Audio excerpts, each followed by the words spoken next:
scope of this graduate course, Diplomatura en Derecho Constitucional Latinoamericano, this graduate course regarding comparative constitutional Latin American law, is for us an honor and a pleasure receive you, Tony, because if there is someone that worked very hard during years and still working for international capacitation and international education, and especially comparative constitutional law within the scope of Latin America, Europe, Asia, is Tony.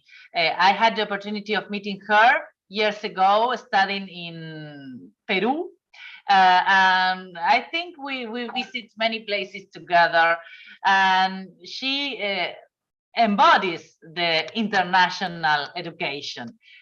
She did so much within the scope of Fordham University, and she's still doing. So it's for us an honor to receive you. Estaba diciendo que es para nosotros un honor recibir en el marco de la Diplomatura de Derecho Constitucional Comparado a Tony Fine, porque Tony Fine personifica lo que es una formación internacional, una formación comparada en Derecho Constitucional. Tuve la oportunidad de conocerla en España en un programa financiado por el gobierno, en Perú, en un programa financiado por el gobierno español y de volver a verla en muchísimas otras actividades. Ella además personificó lo que era la formación en Derecho Internacional en Fordham, donde se dedicó no solamente a Latinoamérica, sino a Europa, Asia, y una formación absolutamente completa desde el punto de vista del derecho constitucional. Y además, a esto se suma su último libro específicamente sobre Becoming a Lawyer, Discovering and Defining Your Professional Persona, que va al núcleo del elemento que nosotros consideramos más trascendentes en esta diplomatura de Derecho Comparado, que es el impacto de la formación internacional en la persona profesional, en el desarrollo de la persona y en la formación de la persona como profesional del derecho. Entonces aquí se resultan específicamente atinentes estos dos aspectos. La historia de formación, de capacitación de Tony, todo lo que ella ha desarrollado y además el abordaje que ella realiza en su libro sobre el tema. Así que nada más perfecta que su participación. Agradecemos muchísimo a varios de los aquí presentes. Tenemos aquí profesores trascendentísimos de la materia, el doctor Eduardo Esteva Galiquio de Uruguay, profesores de la materia, alumnos y profesores, Gabriela Ábalos también profesora de la materia de Mendoza, alumnos que ahora son profesores como el doctor Sergio Baroto del Superior Tribunal de Río Negro, alumnos de Perú como Daniel Reina Varga, alumnos de Argentina, alumnos de Uruguay como Franklin Fuentes, alumnos de Argentina como Juan Manuel Di Teodoro, de Paraná como Marcelo Viola. Tenemos una amplia presencia y le agradezco muchísimo a todos los que desde aquí y desde afuera y a gente nueva que se ha acercado, que es un placer también tenerlos escuchando esta disertación, que la doctora va a hacer en inglés y yo voy a traducir humildemente al castellano, y que después en la parte del debate esperemos que se suelte un poco, y si no lo seguimos haciendo así, como ella se sienta más cómoda, porque es un lujo tenerla a Tony. I was saying in the last part that there are two topics, Tony, that define, and they were so accurate to have you here, because you not only embodies the idea of the international education, but also the perspective given by your book about the professional persona and how international education impact in professional persona is very, very accurate for the aim of our graduate course. So it's an honor to receive you.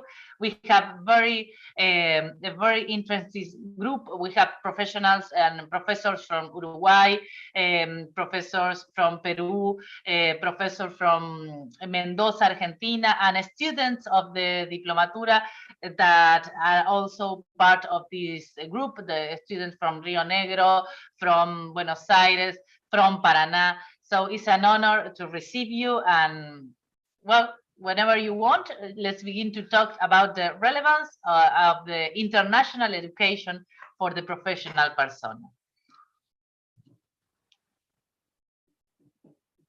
You are muted, Tony. Muchas gracias, Patricia. No sabía. También gente de Uruguay. You're covering all the Argentina. Todos, ¿no?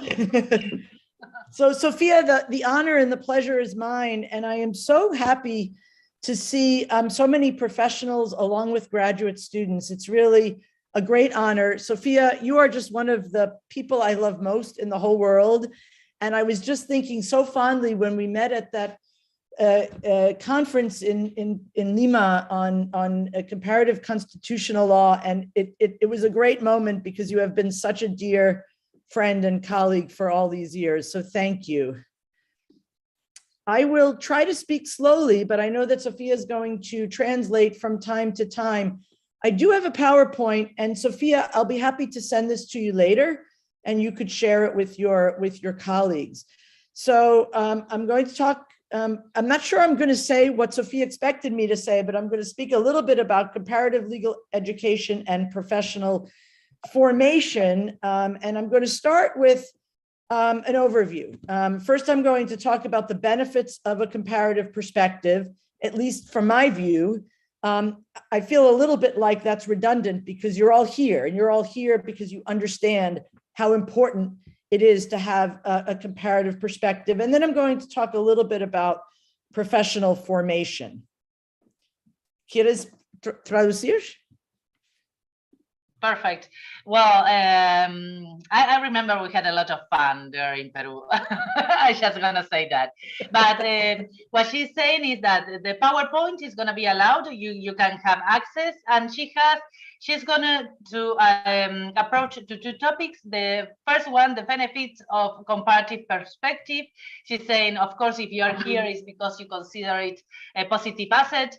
But it is important to point out that topic because I'm sorry, I'm translating in English. I see.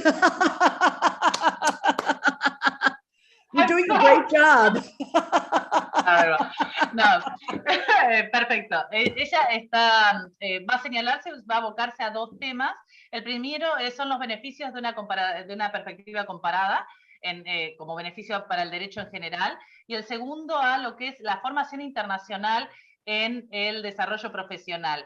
Y ella planteaba, bueno, el primer tópico es un tópico que ustedes dan por sabido porque por algo están aquí. Aclaro que no, que muchas veces se ha criticado la idea de recurrir a formación comparada, se ha optado por perspectivas más nacionalistas en algunos tópicos. Recordemos Scalia cuando cuestionaba tanto la formación comparada y decía que las salas de tribunales parecían salas de espera de aeropuertos. Así que muy bienvenido tu tema. I was saying, Tony, I remember when Scalia said that the courts appears to be waiting for planes at the airport because of the use of comparative constitutional law.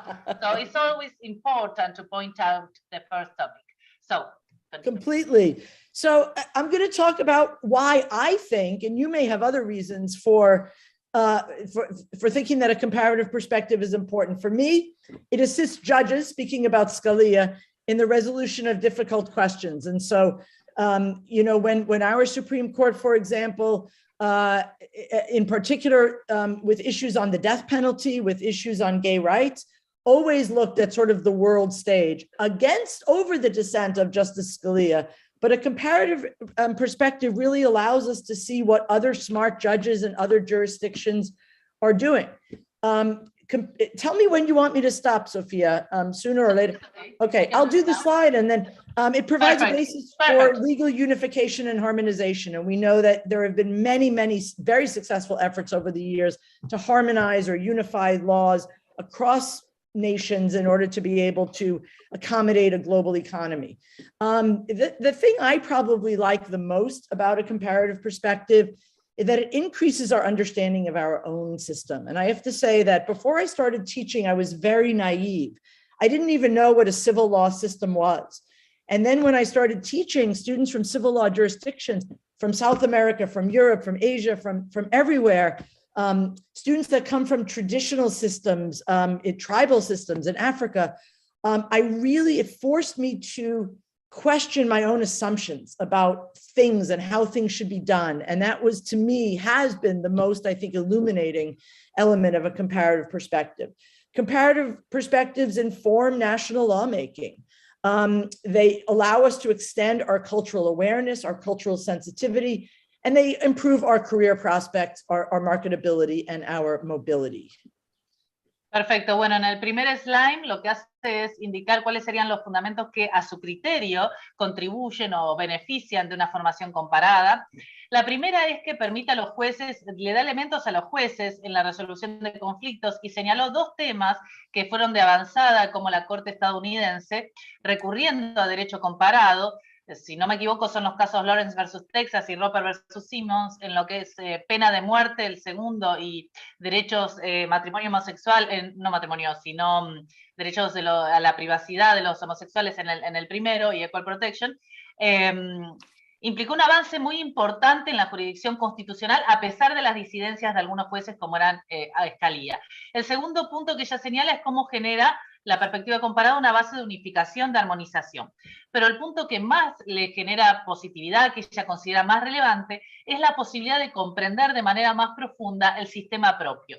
Ella explica que previo a su formación de derecho comparada, ella se consideraba a sí misma más naif en su acercamiento al entendimiento del derecho, y que el haber tomado contacto con otras culturas jurídicas continentales, tradicionales, e incluso con culturas jurídicas propias de sistemas tribales en África, le permitió redefinir y cuestionar elementos que se daban por sentado en su ordenamiento jurídico. Además, el derecho comparado permite proyectar modificaciones en lo que es de ley ferenda, en la modificación legislativa, genera una sensibilidad frente a la cultura diversa, frente a la cultura, una comprensión de la cultura ajena, y además, obviamente, genera importantes beneficios en materia de perfeccionamiento profesional, movilidad, posibilidad de adaptarse a distintos sistemas jurídicos. Beautiful.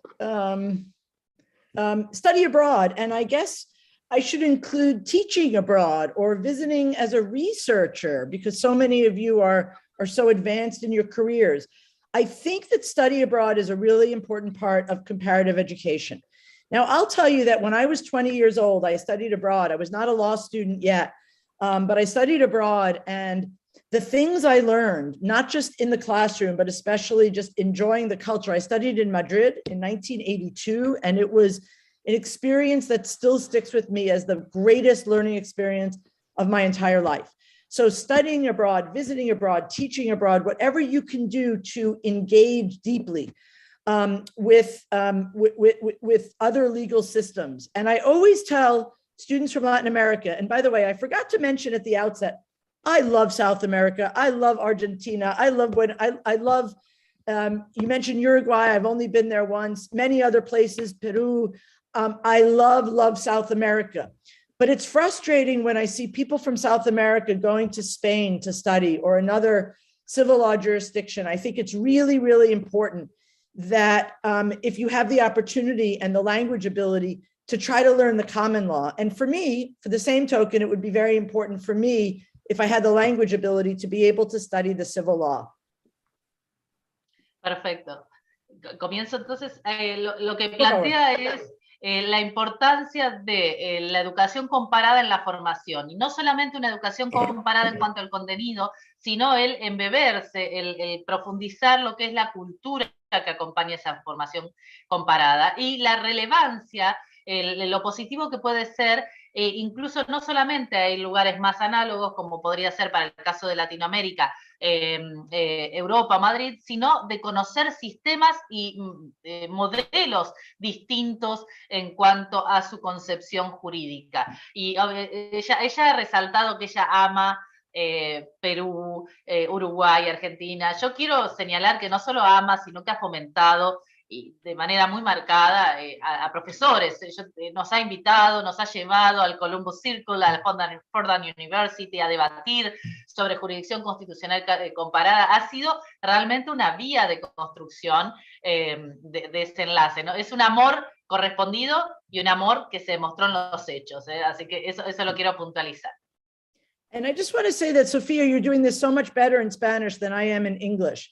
And here are some of the benefits that you get from studying abroad or teaching abroad or researching abroad. You learn new law. You learn a new legal system. You specialize more deeply in something that you're interested. So if you're a constitutional scholar, you really dig deep into some particular aspect of constitutional law. You get a better appreciation for how other lawyers think. American lawyers, well, we're weird. We often maybe reach the same result that you might from Latin America, but we get there in a slightly different place. You improve your language competency and your cultural competency. So these are some of the reasons to study or teach or research abroad. Bueno, ella ha recalcado también la importancia no solamente de estudiar, sino de dictar clases afuera, participar incluso con estancias de investigación. Comparto totalmente. Los beneficios, ella señala 6, aprender otra legislación, aprender y profundizar lo que es otra forma de entender el derecho, otro sistema jurídico, especializarse en aspectos específicos. Le sumo un detalle, compartiendo lo que vos decís, Tony. Hay materias que, por ejemplo, aquí no son comunes y que, sin embargo, en Estados Unidos lo eran. Por ejemplo, análisis económico del derecho, derecho y sociología. Hoy vemos que aquí también son comunes, pero aparecen áreas de estudio que tradicionalmente no estaban, ¿no? Apreciar cómo otros abogados piensan, y en este sentido lo que ella señala es que muchas veces los sistemas jurídicos comparados nos permiten llegar a la misma respuesta, pero a través de otro camino, a través de la construcción de otro camino. Y este es un skill, una herramienta, una capacidad distinta que se aprende a través del derecho comparado. Además de mejorar también la competencia en otros lenguajes y sobre todo la competencia, la habilidad de conocer otras culturas, un elemento tan determinante en la actualidad. Super, adelante.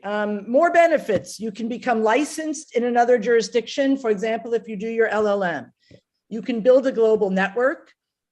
You challenge your own flexibility and adaptability. We tend to get settled when we live and work in a certain environment.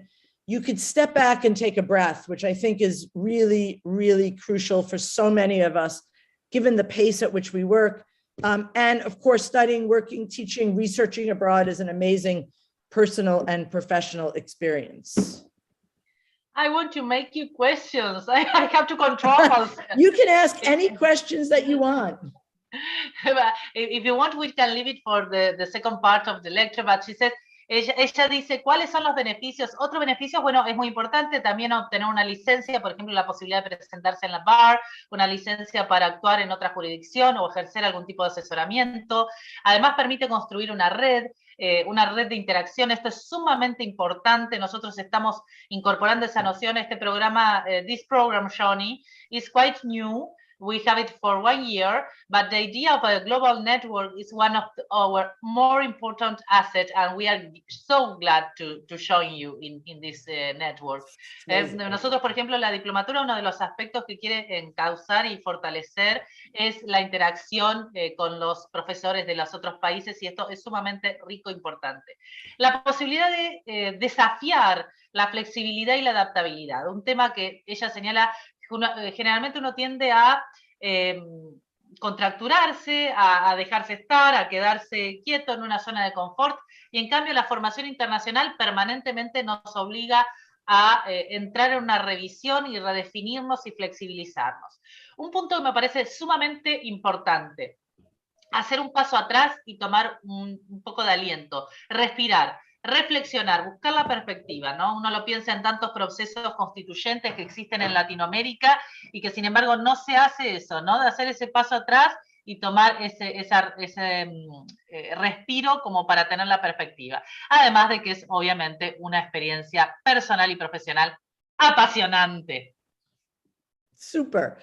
And now I want to talk about what I'm really passionate about. And I was so glad to get this invitation to talk about what I call the legal professional persona. And I think this is a really important element of comparative education at whatever stage of education. We're all still learning, we're all lifelong learners, which enables you to work effectively across boundaries. It could be students, it could be your research and writing, it could be clients, it could be co-counsel. And the legal professional persona, the reason I'm so passionate about it is because I think it is the true mark of success to build a strong and sustainable professional persona. Perfecto, y aquí ahora va a comenzar a hablar de su especialidad, el tema que la apasiona, porque ella es una gran persona profesional, porque ella ha logrado construir una idea de persona profesional que trasciende la fórmula quizá clásica y, digamos, almidonada del abogado que estamos acostumbrados. Ella ha escrito su libro específicamente sobre el tema y ella dice el punto nuclear en cualquier ejercicio o desarrollo de una carrera es el desarrollo de una persona a nivel profesional que implique realmente un punto de success, de éxito, de consagración. Entonces, ¿cuáles son esos elementos, Tony? A ver. First, let's talk about what it means. Whenever I talk about the professional persona, nobody knows what I'm talking about. So I've come up with this working definition. It refers to a set of attitudes and behaviors that come to define us as professionals and ultimately determine our success. And they have nothing to do with substantive knowledge or technical skills. Exacto. Lo que pone el acento, Tony, es cómo el desarrollo de una persona profesional es el conjunto de actitudes, de comportamientos que nos define como profesionales y en definitiva determina nuestro éxito. Y que no está determinado por los conocimientos técnicos o incluso por las herramientas técnicas que esa persona posee. Couple of preliminary points about the professional persona. First, it's not hard. It just requires a measure of intentionality. And so my goal, whenever I speak about this, is that everyone walks away with one or two or three things they want to work on themselves. Perfecto. Es una idea de definición de lo que es la persona profesional que no requiere gran cantidad de trabajo, requiere una intención de cambiar y con generar 2 o 3 ideas madres que disparan esta intención y que disparan el cambio, ya tenemos algo logrado y Tony se siente realizada. Second, it's really empowering. In a world in which so much is out of our control, to have this little piece of you, it's between you and you, a friend of mine said, and I love that. Your development of the professional persona is about you and nobody else. And so really take control, take agency over the development of your professional persona. Perfecto. En un mundo con tanto ruido, con tanta complejidad, la posibilidad de controlar un aspecto en concreto, que es el aspecto de cómo uno se posiciona profesionalmente, es un elemento sumamente positivo. Es algo de vos, entre vos, y cómo vos desarrollás a tu persona profesional. It's contextual but transcendent. So you may think, well, she's from New York, we're all from different countries in Latin America. Here's what's great about the comparative view of the professional persona.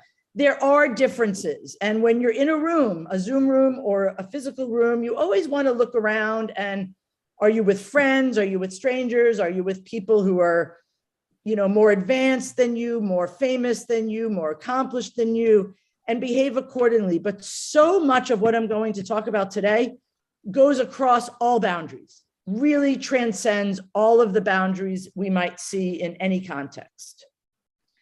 Perfecto, o sea, si bien se parte de una diversidad, si bien cada uno tiene un elemento contextual que lo define como profesional, hay un elemento común superador, hay un elemento transversal común superador y la definición de la idea de encontrar una persona profesional nutrida desde el punto de vista comparado es algo que trasciende y que supera las diferencias contextuales. And it's a lifelong journey. When I started writing this book, I thought it would be very easy. I would just sit down and write the book. And what I realized, it was an important lesson to learn. Again, I was very naive. what I needed to understand was that there were so many things that I did not understand about the professional persona, things that I did not do well and had to develop.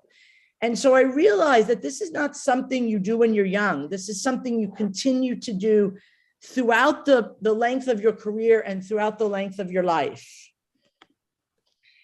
Es un proyecto de vida, es un proyecto que no se construye en las etapas iniciales, sino que es un compromiso que se construye y que se sigue construyendo a lo largo de la vida. Y bueno, y Tony es un ejemplo palmario de eso. And finally, it's unique to you. Each of us has a professional persona that is not apart from our personal persona. It's more like flip sides of the same coin. In order to be authentic, in order to be sustainable, your professional persona must be an outgrowth of who you are as a person. Perfecto. Lo que ella señala es que la persona y la persona profesional son dos caras de una misma moneda. Están íntimamente relacionados y una cosa determina a lo otro y se interrelacionan, ¿no? Se nutren recíprocamente también. Super. So what are the elements of a professional persona? Broadly speaking, there are foundations, elements of self-management, professionalism with the inside, and relationships, professionalism with the outside. Perfecto. Hay tres elementos en la formación de la persona profesional, los elementos fundantes, lo que es la vinculación con sí mismo, el manejo de sí mismo y la que es la vinculación con el otro, ¿no? El acercamiento al tercero, al otro. Al grupo de personas. And the foundations are these: unconscious incompetence, which explains the way we move through the learning matrix from something called unconscious incompetence, otherwise known as the happy idiot stage. I don't know how you would say it in Spanish, to a point where we're truly competent at something and it's almost like a habit. How do we move through those stages? We do that by questioning, by trying, by being coachable. We do that through reflection, deep, meaningful, sustained reflection. And we do that through observation and imitation of others that we see whose qualities we admire and respect. Ella señala cómo hay un primer estado, que es el estado de la incompetencia inconsciente, utiliza una imagen que perdón por la utilización de la palabra, el idiota feliz, o sea, el que no conoce y está en la comodidad de su falta de conocimiento, y cómo se pasa de esa situación hacia la formación, hacia la capacitación, hacia el desarrollo de esa capacidad, de esa competencia. Dice, esto lo podemos hacer ya sea por formación, por reflexión, por estar liderados y recibir coaching, recibir un entrenamiento por parte de alguien y también por reflejo, por seguir las líneas de un referente a quien uno admire. Habits. Habits are a true key to success for a couple of reasons. One is when you build a habit, you save time and energy. You basically take the decision-making process away. But there's another reason why good habits are really important. When you build good habits, they serve as levers for other good habits. The more good habits you develop, it snowballs and you build more and more and more good habits. So learning how to create good habits is incredibly important to our professional persona. Perfecto, señala que el hábito sirve desde dos puntos de vista. En primer lugar, porque sostiene una producción, permite un adecuado desarrollo profesional, pero además porque los hábitos son disparadores de nuevos hábitos y por lo tanto es un elemento fundamental en la construcción de tu persona profesional. Intelligence is not about IQ so much. Why? Because for the most part, people believe that we can't do anything about our IQ. It's relatively fixed. And it's enough. Whatever it is, it's enough. What's really important and what we can develop over the course of our lifetimes is our social and emotional intelligence. Emotional intelligence being how we understand and moderate our own emotions. Social intelligence is how we relate to others. These are the true markers of success, and these can be developed over the course of our lifetime. Señala que la inteligencia es un elemento determinante, pero que uno no debe quedarse en la inteligencia, digamos, el concepto tradicional de inteligencia que se define por un IQ, que todos sabemos que existe y que es suficiente, sino el desarrollar dos áreas nuevas de inteligencia, que sería la inteligencia emocional y la inteligencia social. La inteligencia emocional es la capacidad de gestionar las emociones propias, la inteligencia social implica habilidad para desarrollarse con otros. Y estas dos son determinantes del éxito profesional. Tenemos acá una experta en, sobre todo la tercera, no sé tanto en la inteligencia emocional, pero la inteligencia social sos una experta, Ton. And finally, leadership. And I think a lot of people confuse leadership with having a managerial role. So you may sit there and say, I don't want to be the dean of the law school. I don't want to be the chair of a department. Everyone needs to embody the attributes of a leader. Why? Because in my view, what a leader is someone who has goals, but not just for themselves, not like how much money or what I'll publish, but institutional and service goals. And they know how to move themselves and others towards those goals. Everybody needs to think and act like a leader. Perfecto, lo último es liderazgo, y dice, no hay que confundir liderazgo con el ejercicio de puestos de decisión o de conducción, como ser decano o ser presidente, porque en realidad el liderazgo es tener la capacidad de generar objetivos y de identificar objetivos en común, y tener la capacidad de indicar el camino en la concreción de esos objetivos, no objetivos solamente personales, sino objetivos institucionales en común y la capacidad de concretarlos. Now I want to talk about self-management, professionalism from the inside. And I start with mindset and dispositions. What does that include? First, having a growth-based mindset, a mindset that thinks I can do this, I can get better. A fixed mindset is one where you just say, well, I can't do that. I'm not going to be good at that. That's not what I do. Growth is critical. Optimism. Not just in the sense of, is the glass half full or is the glass half empty, but explanatory and dispositional optimism. How do you view your life until now? How do you explain what's the narrative around your failures, your shortcomings, your challenges? Is it one based on failure and pessimism, or is it one based on the knowledge that everybody has these, that this is what happens, you've overcome them, you will overcome other things in your life? It's about passion and energy. It's about excellence in everything you do. It's about your character. All of these things form part of our mindset and dispositions. And I'll just say on a personal level, this is the area in which I have grown the most in the course of writing about these things and teaching about these things. Perfecto, ella culminó diciendo que esta área es la primera, la de lo que sería la predisposición, el estado de ánimo, el posicionarse frente a los problemas, y la disposición, que es el optimismo, la fuerza de trabajo, el comprometerse, el superar, el tener esa avidez de superar los conflictos como el área más importante y de mayor desarrollo, y esto es un elemento determinante en la construcción de la persona profesional. Time management.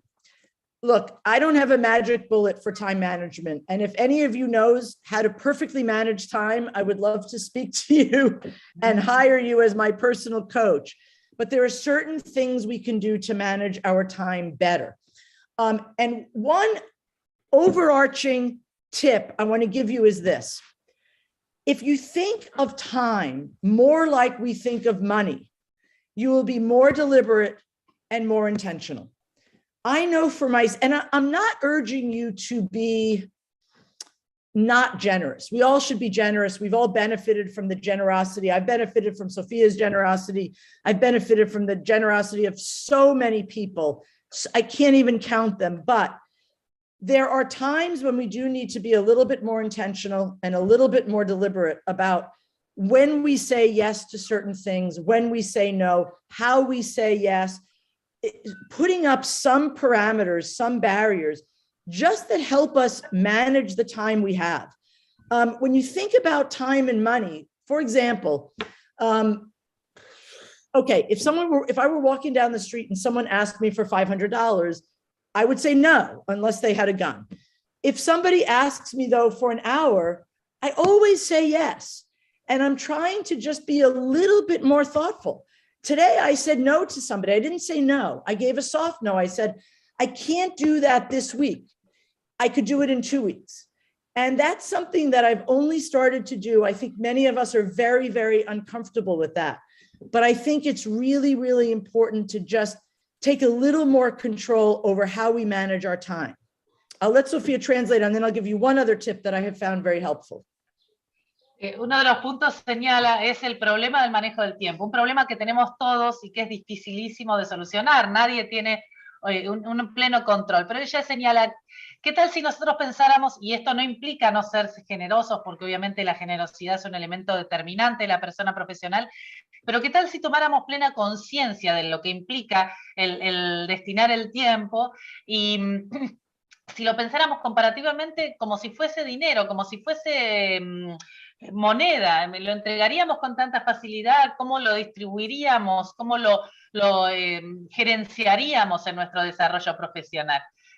Si puedo poner una notita al pie, yo tuve un jefe que era bastante grande y él siempre me señalaba de la importancia de lo que era el manejo del tiempo. Carlos Fait, que llegó creo hasta muy grande en la Corte Suprema, creo que en 93, 94 años, y él siempre señalaba la importancia de eso y el poder que nos daba con nosotros mismos el manejo de nuestro tiempo, ¿no? I was telling them about the justice that I used to work at the Supreme Court as he was 94 or 93 years old, and he always said to me that was the key of the professional success, the management of time. I think he's right. I agree with that. One more tip about time management that works for me. I'm old-fashioned. I keep a list of to-do things I have to do. I use a notebook. I'm very old-fashioned. But when there are certain things that I don't get to, and there are usually 1 or 2 big projects that I don't find time for, I schedule them in my phone. And I schedule them at a time where I think I'll be able to do it. So I'm an early riser, for example. 5 to 8 in the morning, I'll put in that project that I need to work on, or on a weekend. It is scientifically proven that if you schedule things specifically in your agenda, they may get changed, but you're more likely to do them than if you just have a list. So specifically schedule things at specific times, break them down into small things, and you're more likely to get them done if you struggle, as I do, with getting certain projects completed. Bueno, está dando un tip que en el ejercicio profesional, que es identificar aquellos proyectos específicos que nosotros tenemos un apego, un interés particular y que por alguna razón no la llegamos a concretar, y lo identifiquemos en la agenda del teléfono, no solamente en la agenda papel, no solamente una lista, en la agenda, otorgándole un horario específico y en el horario de mayor productividad, porque está demostrado que, más allá de las listas, el otorgar un horario específico en la agenda garantiza un mayor grado de concreción. Well-being is something that everyone in the profession is struggling with. And we know the practical things that we should do. We should sleep. We should eat well. We should hydrate. We should exercise. We should meditate. We should have, a social and emotional connection to others. We should have some spirituality in our lives. And I think all of that is important. And I'll let Sophia mention that. And then I'll get to something I think is even more important. Finalmente pasa, te confieso que tuve que googlearlo, busqué qué era well-being y sería un bienestar, al punto que lo tuve que googlear porque es difícil darle la trascendencia institucional que lo tiene. Señala Tony la importancia de cuidarse, de dormir bien, pero sobre todo de tener una dimensión espiritual en el desarrollo profesional como un elemento determinante de nuestro éxito profesional. I was telling Tony that I have to Google to check if it was okay, the meaning of well-being, because I wasn't prepared. Bienestar. Bienestar, claro, exactamente. But I want to say something else. There is really a mindset approach to well-being that I have been researching and speaking about lately. And I want to start with a comment that sounds obvious, but is not to many of us. And that is this: every minute of every day is a choice that we make. And our choices reflect our priorities. And I think for many years, maybe most of my life, I've sort of blamed a lack of well-being on circumstance, on supervisors, on other people. It's me. It is totally, again, it's between me and me. It is within my control to make decisions that are going to make me flourish. Professional decisions, personal decisions, decisions about my time. And I think there are many other ways in which our mindset can affect our well-being. And I'll let Sophia translate that, and then I'll give you a couple of examples. Perdón, señala que la trascendencia del bienestar, que es fundamental y relevante, generalmente ella en sus orígenes lo pensó como algo que debía ser realizado por personas extrañas que de alguna manera supervisaban o beneficiaban, pero en realidad es una decisión absolutamente personal de autopreservarse y a partir de ahí, de ese bienestar, desarrollarse profesionalmente. For example, I was just before this lecture, I was in Brazil. It's amazing how we can travel so quickly these days. I was on Zoom in Brazil with a bunch of lawyers and at a big law firm, BMA law firm, very good law firm. And I said to them, one day, maybe you're walking down the hallway and you see a partner and he's usually very friendly towards you, but this day he kind of ignores you and he doesn't really stop to say hello and kiss you. Like, you know, those Brazilians are always kissing. And I said, one way to interpret that is, I must have done something wrong. I'm getting fired. I did a bad assignment. I made a mistake, something I did wrong. How self-centered can we be? Another much more probable narrative is, oh, poor Felipe. Maybe he has a problem with a client. Maybe he's not feeling well. Maybe he had a fight with his wife. Maybe something's going on in his life. The narrative that we choose to tell ourselves is so subjective. And some of us fall into these very negative narratives, which is really self-centered and generally completely inconsistent with the reality. Ella señala un ejemplo que a veces acaba de terminar un Zoom con Brasil hace muy poquito. Hice en un curso de capacitación para abogados, con una conferencia de capacitación para abogados, y explica cómo hay veces donde la autonarrativa, la forma en que nosotros nos explicamos el mundo, nos condiciona y nos puede llevar a errores, como por ahí encontrarnos con un colega y presumir que determinada actitud puede verse algún problema de uno y no otra situación del otro, es un elemento que nos lleva a cometer errores y a no comprender y a desarrollar después relaciones que no tienen la misma efectividad, ¿no? Así que la importancia, yo diría también, de ponerse en el lugar del otro, ¿no? De entender que eso sirve tanto en el desarrollo profesional como en la perspectiva comparada. That's just an example, but there are so many ways in which we could orient our minds to being more positive and telling ourselves narratives that are much more healthy. And the final sort of pillar of the professional persona is relationships, professionalism with the outside. And that includes working with others, learning how to collaborate, learning how to be part of a team rather than focused on ourselves, learning to be gracious and graceful and inclusive in our thinking, learning how to manage our microaggressions and our implicit biases. All of these are really important elements of working with others.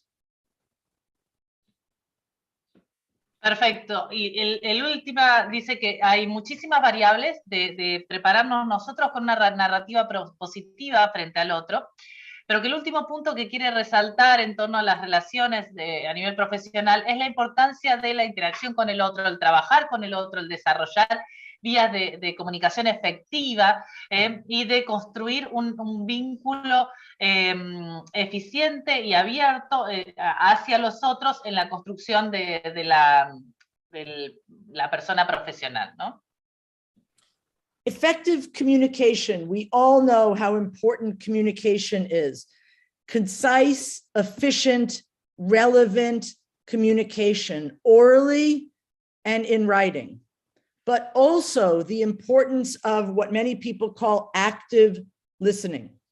You know, I always think if information and knowledge is power, how much more powerful we could be if we could train ourselves to listen better. Science, I have trouble believing this, but scientific studies have shown that we only hear half of what is said to us, and we forget 50% of that within one day. I'm not sure I believe that, but even if that's halfway true, there is so much more we can do to engage actively in our listening and develop more knowledge and power. Ella señala que obviamente todos conocemos la importancia de la comunicación, cómo la comunicación permite el intercambio de información y su relevancia, pero que hay un concepto importante que se llama escuchar de manera activa, que implica realmente estar predispuesto a comprender el mensaje que se está transmitiendo. Señala que hay estudios que han demostrado que uno escucha el 50% de lo que le dice y que de eso solamente se registra el 50%. Entonces, la importancia, el poder, el empoderamiento que se genera por escuchar activamente y comprender lo que se esté diciendo, independientemente de que se comparta o no. I said, you might not agree, but the relevance of listening is very important anyway. It really is, and lawyers, at least US lawyers, are very, very bad at it. And that's it. I look forward to your comments and your questions and your thoughts. And my email addresses are here. I can also put it in the chat so that I can close the screen and see you more closely. So thank you all so much. And Sophia, you were amazing. No, thank you. Thank you. You were so generous. And I have a lot of questions. So before opening the question for the rest of the group, I have a lot of them, but if it is okay, can I begin with one? If it is okay. I listening to all your suggestions and recommendations, and I thinking them as an individual level, but also in comparative study levels. So you spoke, for example, about the relevance of the active listening, about the relevance of interacting with others, and how it is possible in a world where, even though there is a lot of homogenization, there is a lot of looking forward unification, there is also a lot of tendency of multiculturalism, nationalization. How is possible to build this communication in this contextual situation? La pregunta es, aplicando los conocimientos en lo que es el desarrollo individual y también institucional, ¿cómo es posible abrir el escuchar al otro, el comprender al otro, el desarrollar instancias de estudio comparado en un mundo donde cohabitan dos tensiones, ¿no? Por un lado, la uniformación, el generar una homogeneización, sería derecho constitucional latinoamericano comparado, pero también un multiculturalismo, una particularización, dimensiones nacionalistas. ¿Cómo es posible construir ese balance?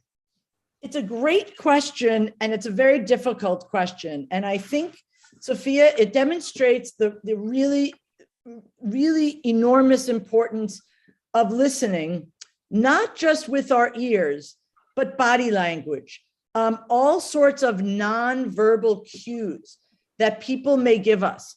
And so I remember, I'll just tell you all a story. I was on a dean search a couple of years ago, and one of the finalists was this guy. I like him a lot, nice guy, but the interview was over, and he didn't get that the interview was over, and everybody knew that the interview was over, and he went on and on and on and on.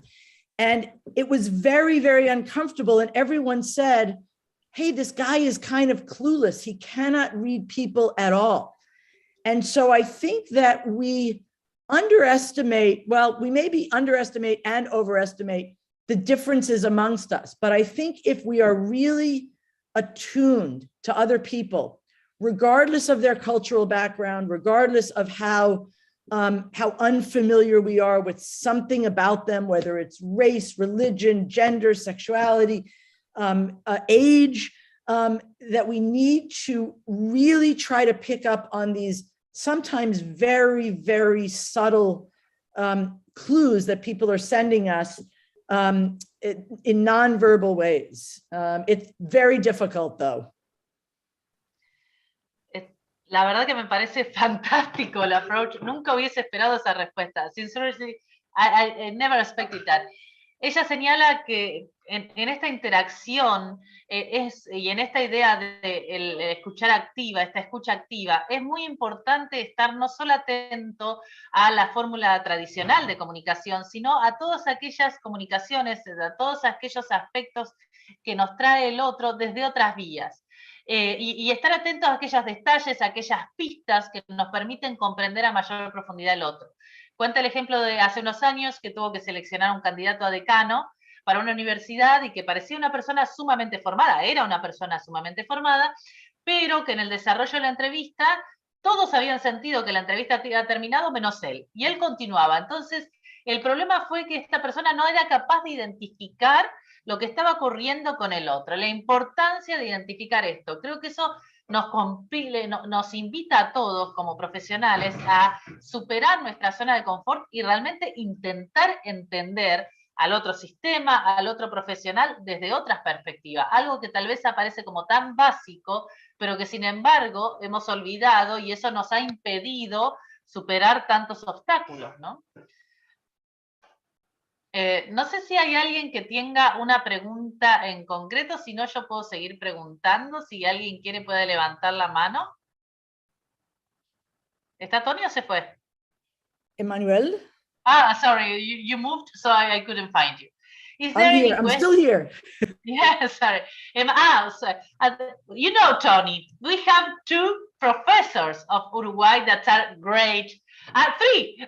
No, but, Professor Esteban Galiquio is professor in our course, but Emmanuel and Gabriel are students, but they are professors in Uruguay, and the three, and Franklin also.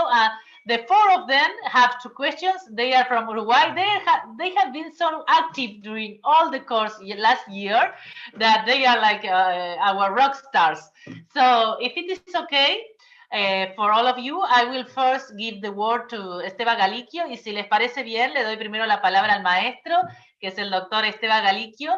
El doctor Galiquio is the founder of the, he's the leader of the Uruguay group of professors that study constitutional comparative law.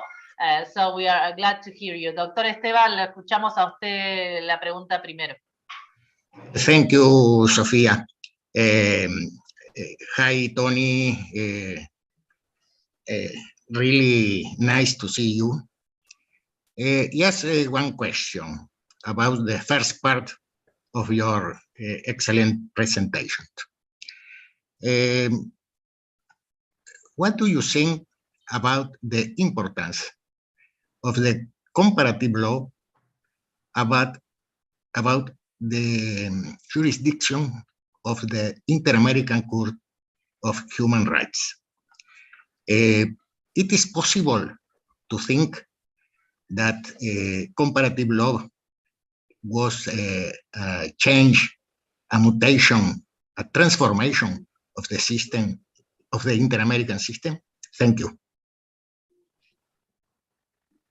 Professor, that's a great question. And my answer will be less good because I don't know as much about the Inter-American Court of Human Rights as you do. But I want to say more generally, I think absolutely transnational courts, whether it's the Inter-American Court of Human Rights, whether it's the European Court of Justice, those kinds of transnational bodies are so important both ways with comparative law.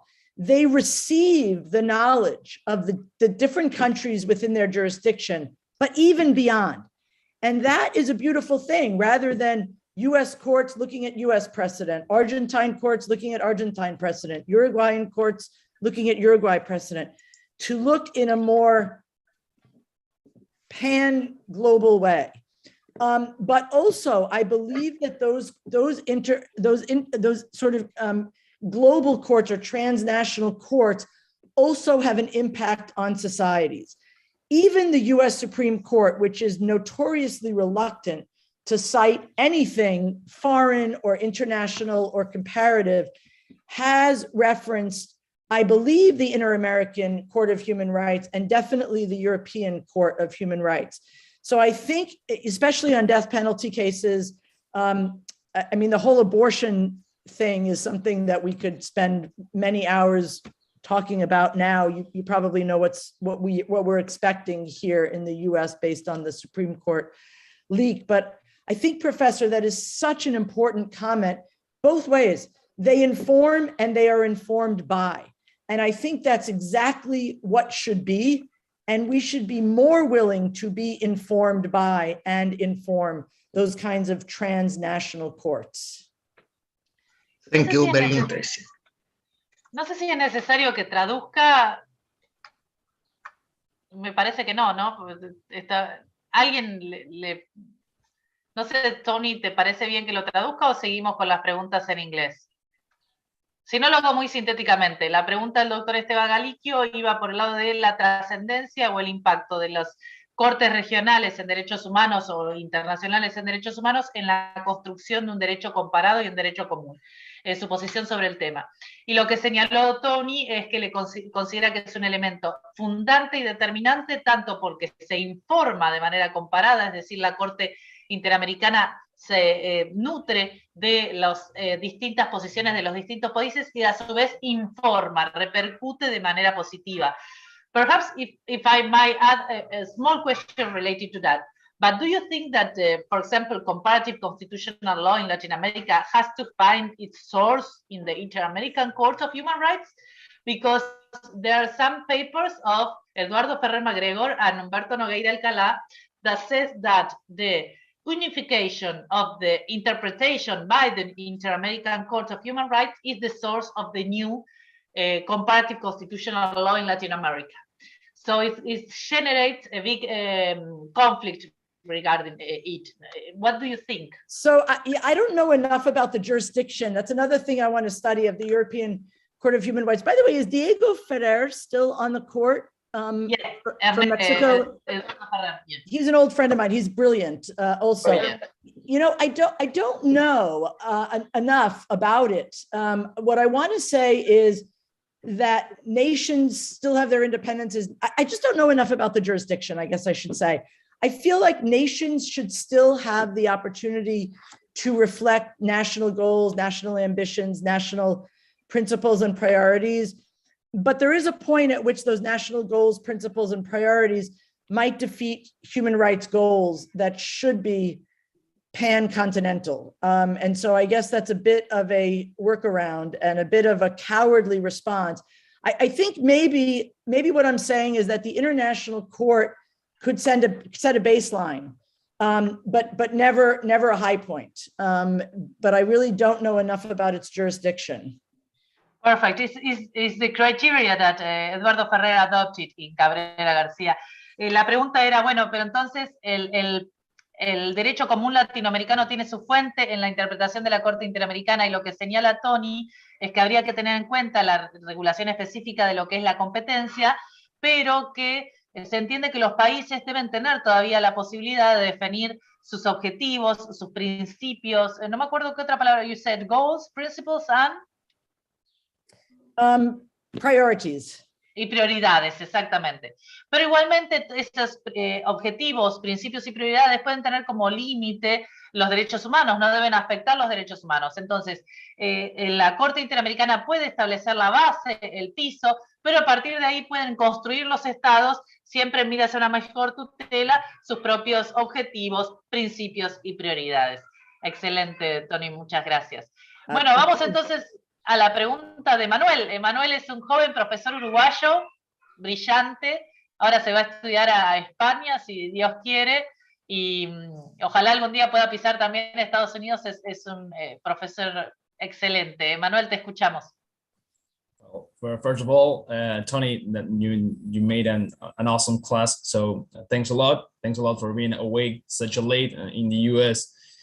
And well, I want to make you two questions. First of all, for starting with the number one, when we talk about self-management, I thought about us.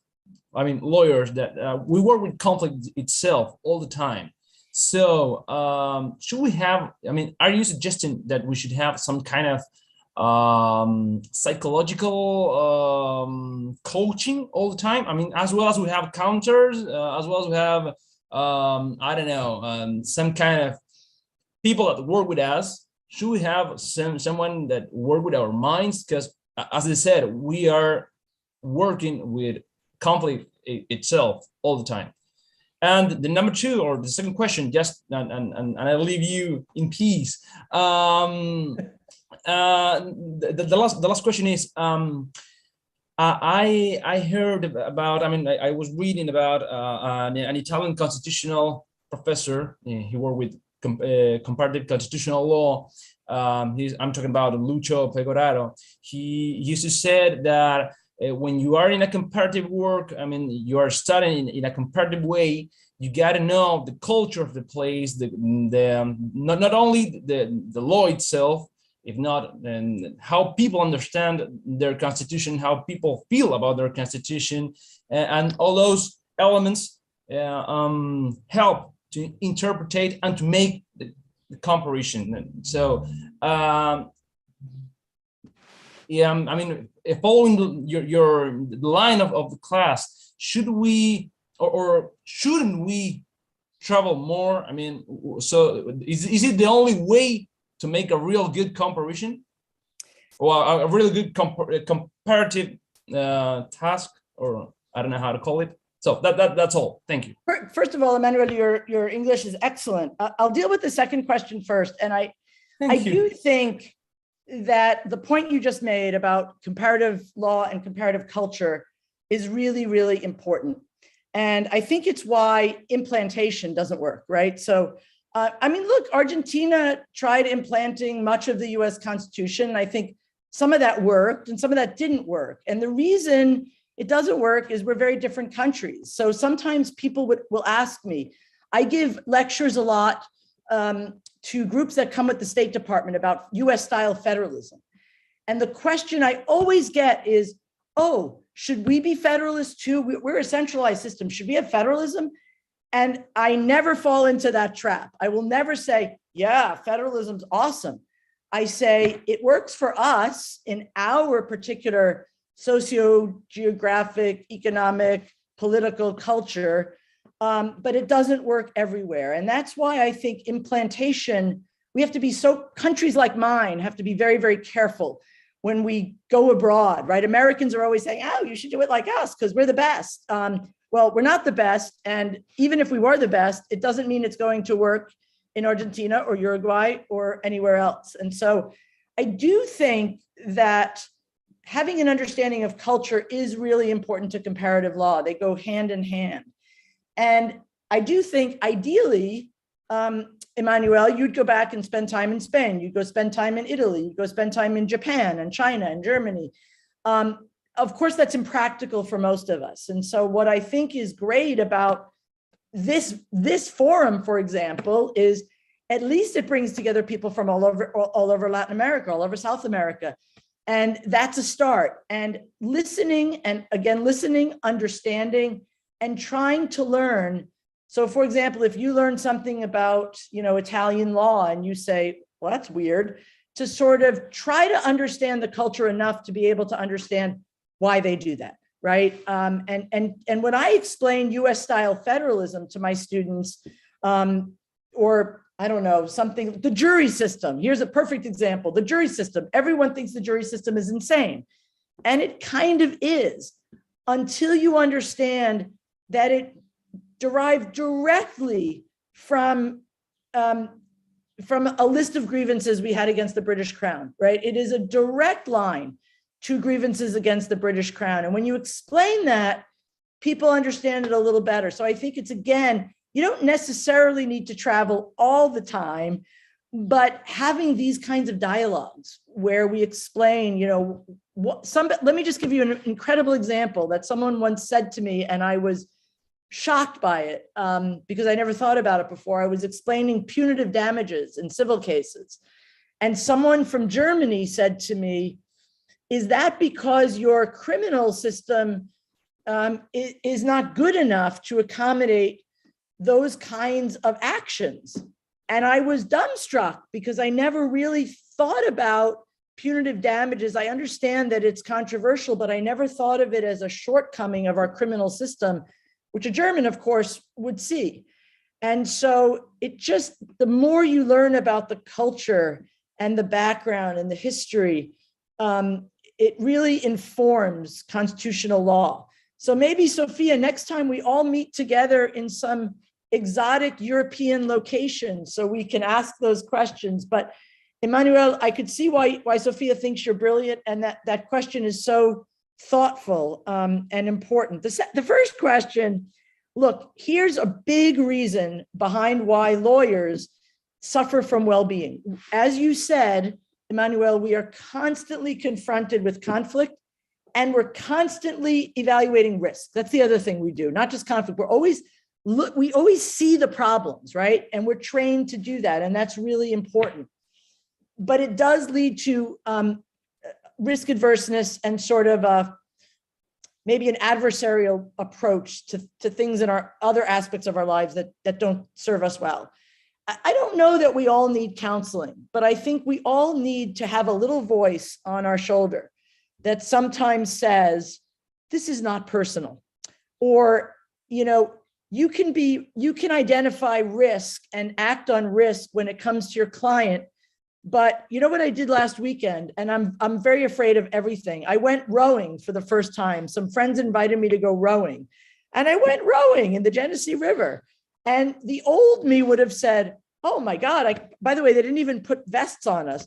I could die, all sorts of things could happen. And I just decided as I get older that I want to be a little less risk adverse, not crazy, but a little bit more open. And so I think if we try to compartmentalize our work a little bit more, we can work out of that. But of course, sometimes we do need counseling because sometimes we're just too far over the edge. And I think we just have to trust ourselves to know when that is, and trust the people we love around us to sort of say, you know, Emmanuel, you look like you're a little bit not yourself. Let's talk. And I think talking to colleagues, talking to loved ones, talking to friends is always, and sometimes talking to strangers is just the right way to do it. Thank you, Emmanuel. No, thank you. Really, it was a lot. Thanks a lot, really. I love this lecture because it's contribute to the person that is behind the professional, and sometimes we don't see it. It's so important and is the key. And it was very interesting, Tony, that you point out the federal system. I just want to say that we have in the group the most relevant professor related to federal system in Argentina, that is Gabriela Ábalos. She's a legend in federal system. She's also a judge in Mendoza. She's a lecturer. She has many books related to it. It's one of the most, if not the most relevant women in federal system. And I just wanted to point out that it's very interesting. And she has a line of investigation, of research regarding a topic that I'm sure you will find interesting, that is the margen de apreciación local. I will send you material about it, and I will put you both in contact because it's a very, very sharp idea. I'm sure Thank you. You're gonna what an honor to have you, Professor. That's really amazing.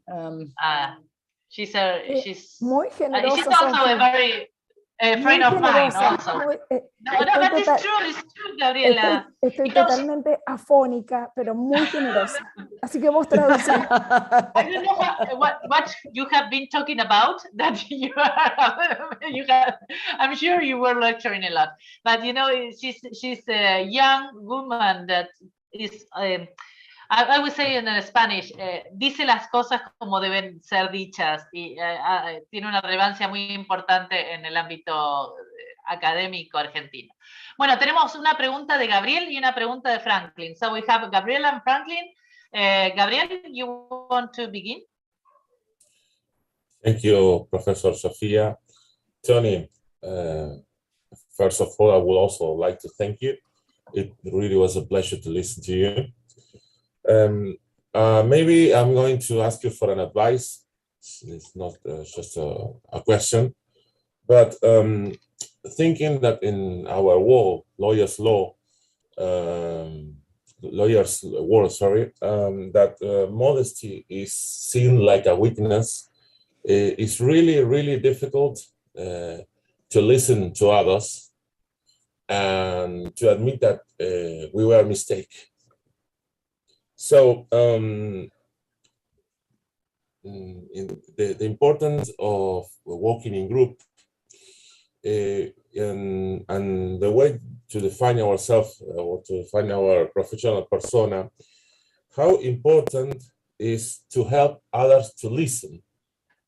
I would like to say if you could give us some advice in that way. So to be part of a team or being part of a team, how can we help others to listen and understand that modesty is not a weakness and maybe it's a strength. Thank you.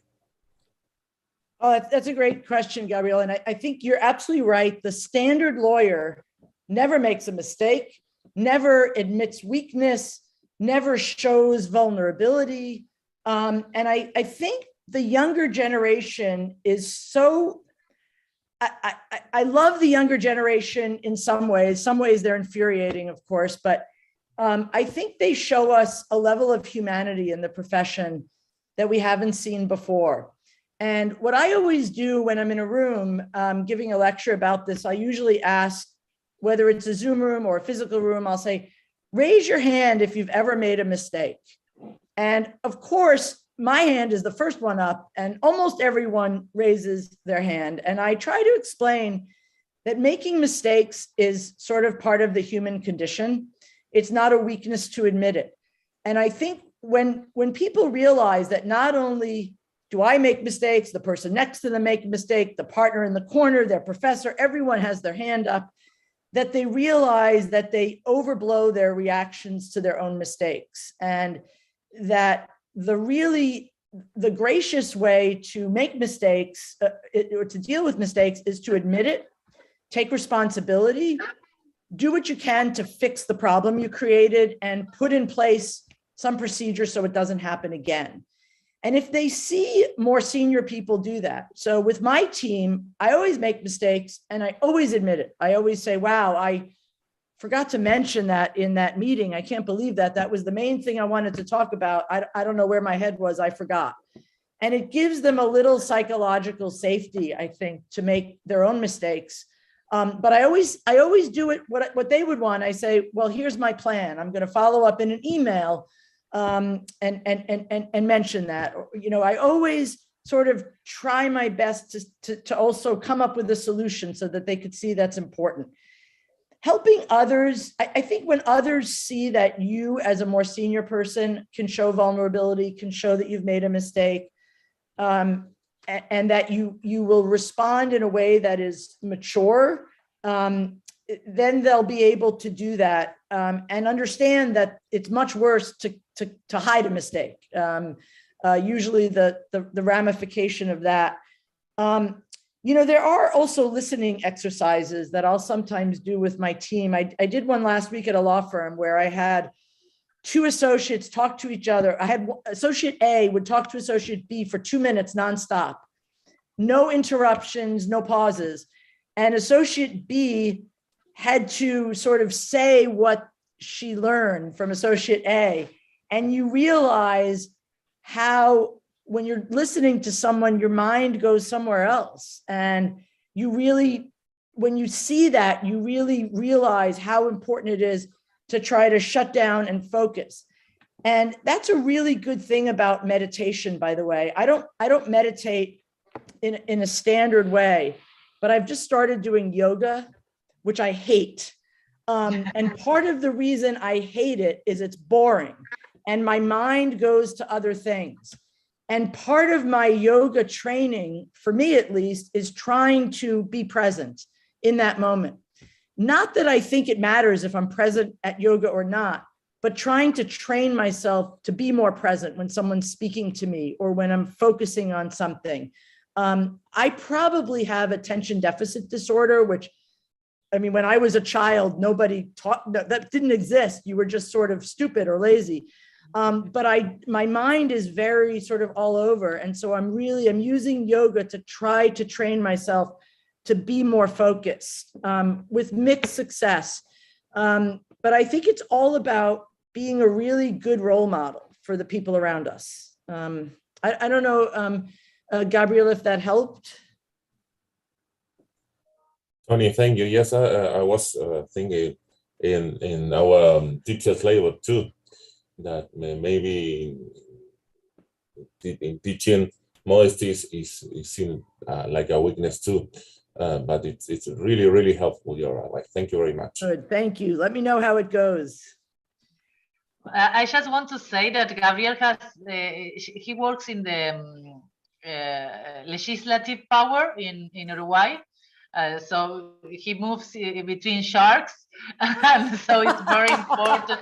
I'm not saying that because of Uruguay, I say it because of the political system. No? So it's very important, and what you said made me thought a lot, especially because in the judiciary, also modesty, it can be sound like a lack of, jurisdiction, power, and the relevance of listening, especially for the chat.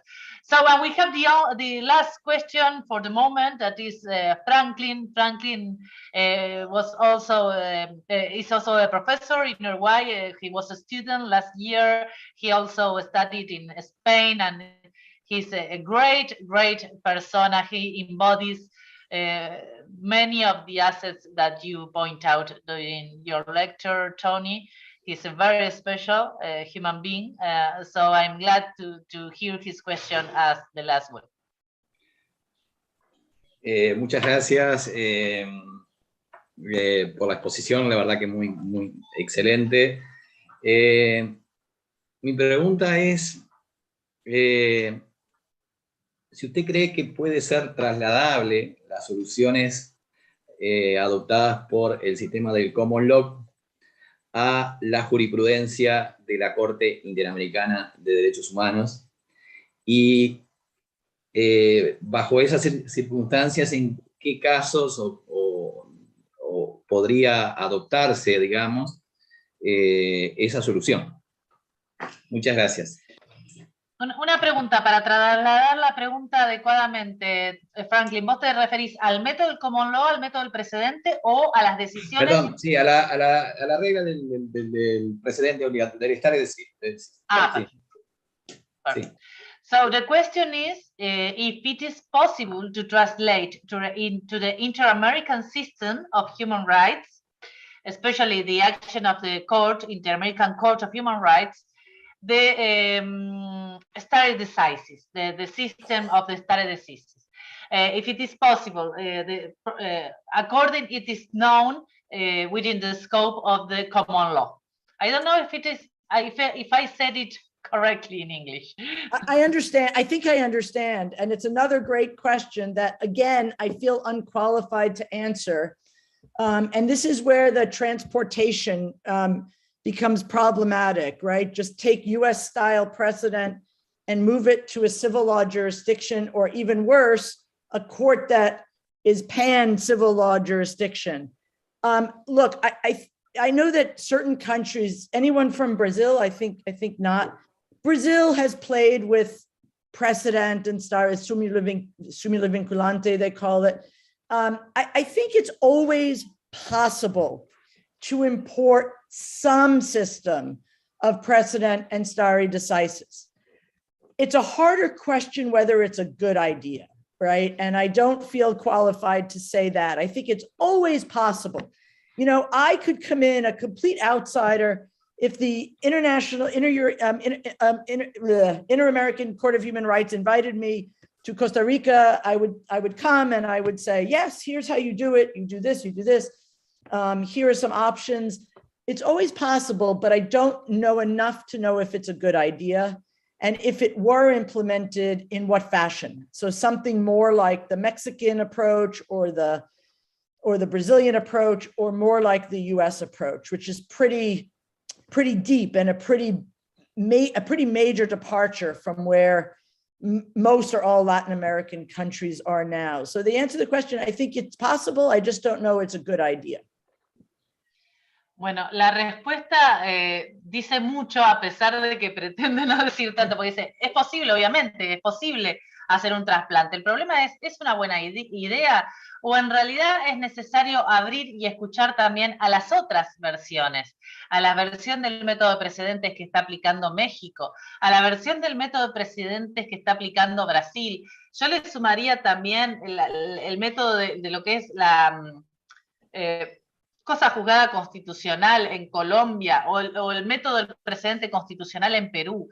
La importancia de escuchar al otro y la riqueza de escuchar al otro a nivel derecho comparado, y no pensar que hay un solo método de precedente, le sumaría yo, como es el estadounidense. Y me parece que eso es algo muy importante en la construcción de un estándar.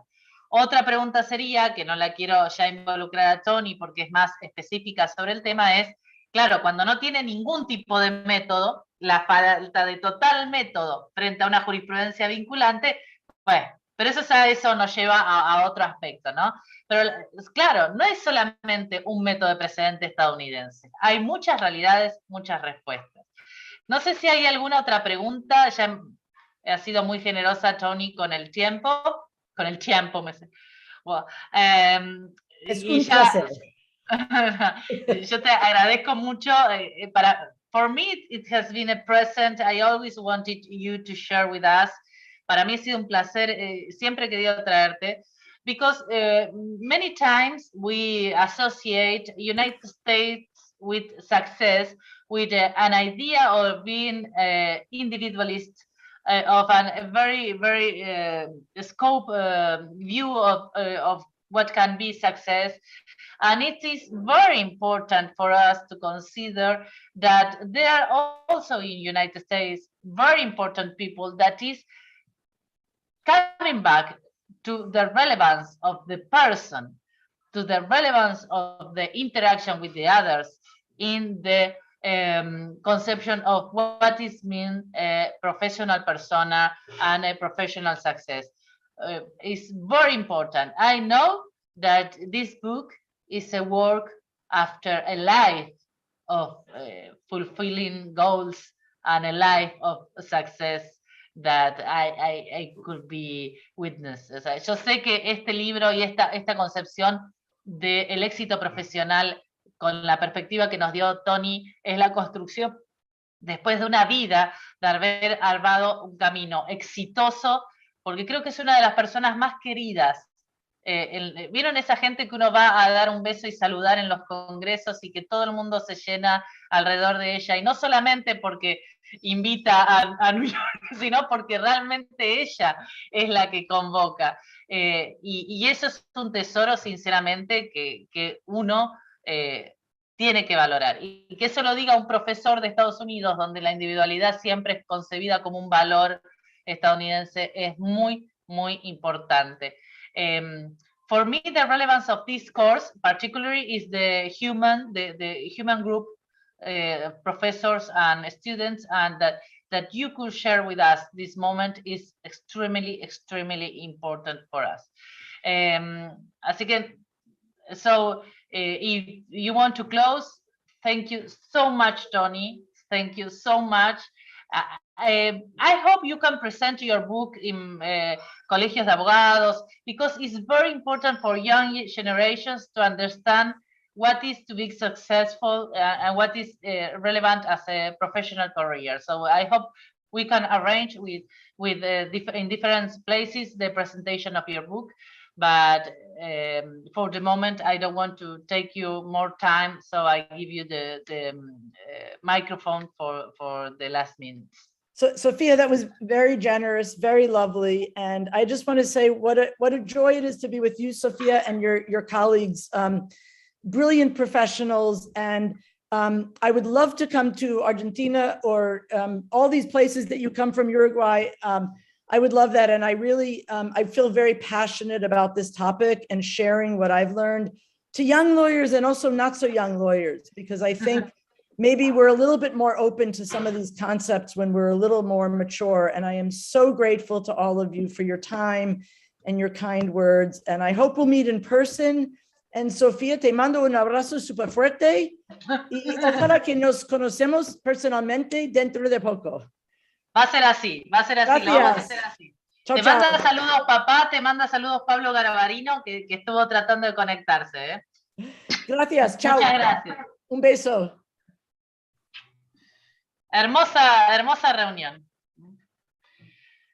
Volvimos a lo humano, ¿no? Que es tan valioso. Muchas gracias a todos los que estuvieron ahí. Un abrazo muy, muy grande, muy, muy grande. Felicitaciones, Sofi, excelente.